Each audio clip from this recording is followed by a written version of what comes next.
Hello and welcome to SquishiVision. I'm back, much like Nick Fury, although I wasn't gone for years, just a substantially few months period of time. Also sorry I'm late. I had to go poop, and then some reason voice meter doesn't want to output my main channel, and I had to change my settings a bit. Also sorry that this is still chroma keying, even though it's not green. This is blue. I'm not sure why it's keying out, but I bothered to find another top, so you're just gonna deal with this. Or I guess I could probably too much effort. I could put in a different layer. We're not gonna bother with that. You just gonna have to deal. So this is Secret Invasion Resurrection, the Samuel Jackson led spy espionage show. And yeah, I mean it's I was distracted when I was watching it, not gonna lie. So we'll do our best here, but it's definitely an interesting start. It's definitely sets tone genre wise as a spy thriller. You've got Martin Freeman, who isn't like a stranger to the spy thriller genre. The opening felt very Sherlock, with the running through a city and jumping across skylines. A lot of it's set in Russia for some reason. Not for some reason they explain it, and they can make things, I guess. But we start off with a lot of premise being set. There are things happening, conspiracies, people being replaced by Skrulls. It's revealed that Martin Freeman actually playing a Skrull impersonating Agent Ross, not Agent Ross himself, who gets killed. Also kills another guy, and then we get Maria Hill returning, this time as Maria Hill, and Talos actually as well. I still say I absolutely love Ben Mendelsohn as Talos. I think he's one of my favorite. I mean, I love Ben Mendelsohn as an actor rather. He's a really good actor. He plays a lot of like very intense roles. It's nice to see him play this kind of more casual role, but there's a lot of intensity to it. And the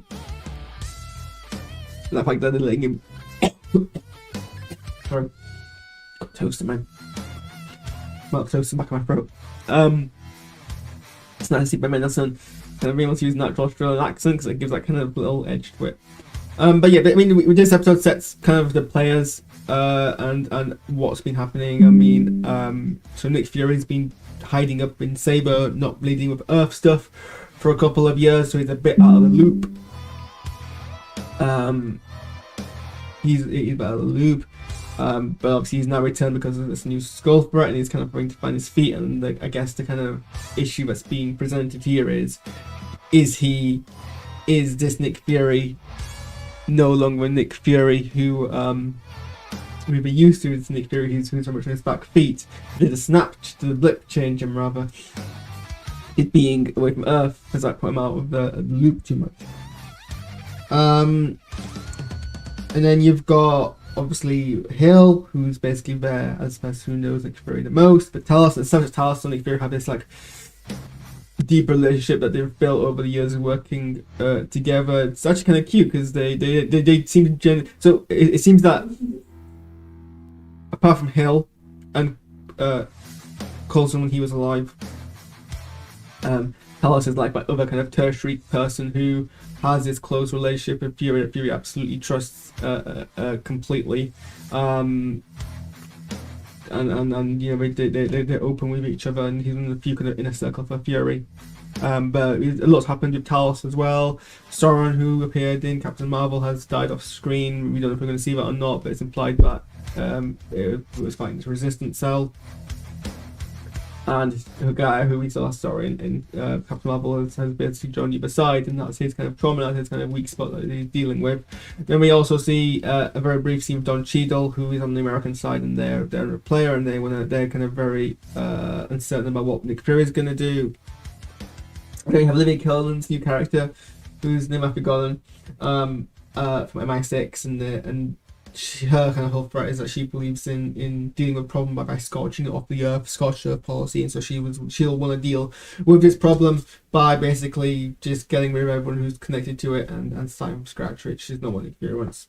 We haven't really delved into the kind of too much detail what's happened since Captain Marvel. The basic conflict is the Skrulls are still separate of a home world of their own. And I guess it would be because it's been 30 years, but somebody explain what Nick Fury's been doing in that time.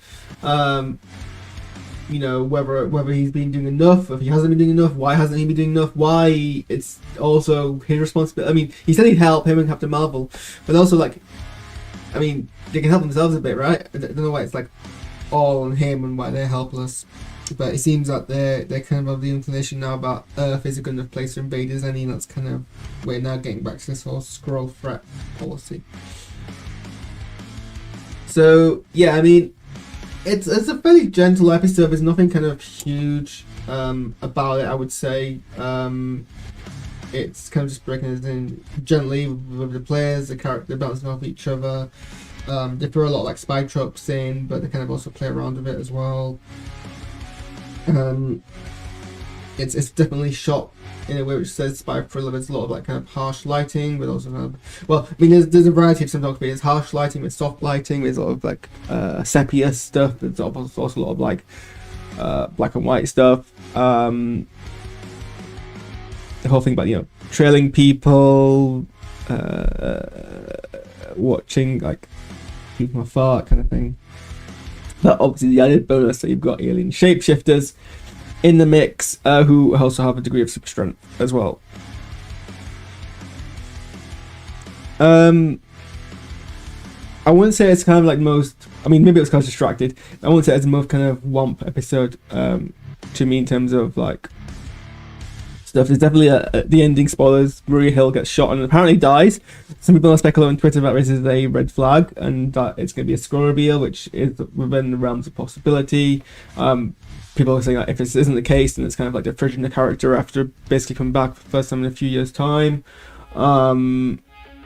It was quite a sad scene because she seemed to think initially that Nick Fury shot her. I guess in the you know, in the moments when you die, you're not thinking straight, even though, you know, if you're living logically, you'd be like, oh, well, that was a Skrull that shot us. I guess it's that, well, yeah. The show hasn't been really clear on the politics of it as well. I mean, the Skrulls are refugees to an extent, and this is dangerously getting close to the kind of refugee issue that was with Captain America and Winter Soldier, where really, I mean, the points that the enemy were making were actually fairly sensible, and so they had to kind of like make them ostensibly the villain. So it's not, I mean, obviously, like, so the politics isn't really clear in here. I mean, clearly what Fury wants to do is kind of just defeat this uprising, but still help them get home, just less violently. But that's a bit of like a hypocritical statement to make from someone who was a spy master and like got his way through violence historically. So, you know, it's kind of like a weird thing, but I guess he is much older now than he was before. What else can I say about the episode? Some decent action pieces, like hand-to-hand combat, very gritty, very kind of personal. Olivia Colman's great. She's playing this kind of spy master who's playing a kind of persona that isn't really her kind of deal. Nick Fury's doing a good job of or rather Samuel Jackson's doing a good job of playing his character who we've known for more than a decade now, but a much older version of that. This isn't the greatest first watch reaction. I am very distracted, but I feel like this is a show that's going to kind of, we're really like the very first opener of a spy thriller, and I guess it's we have to wait until where it goes on. I mean, there was nothing kind of, a lot of what happens afterwards was fairly predictable. I think it was clear, you know, that Gaia was gonna betray them, and she was. I mean, even said, yeah, we now have the bait. It was pretty clear that they were expecting her to kind of leak false information to Talos, and that was going to be the goal. Everything else happened, was pretty obvious. I mean, Maria Hill's death was probably the only surprising part of the episode. So yeah, I guess we'll have to go. I'm gonna bounce off now because clearly I'm not feeling it, and I'm doing this review. But I think in future episodes we'll see how it goes. I've got other stuff I need to watch as well. I need to do my Spider-Man review, no, my Spider-Verse review. I need to edit a vlog. I need to do some work. I need to watch Strange New Worlds. I need to watch.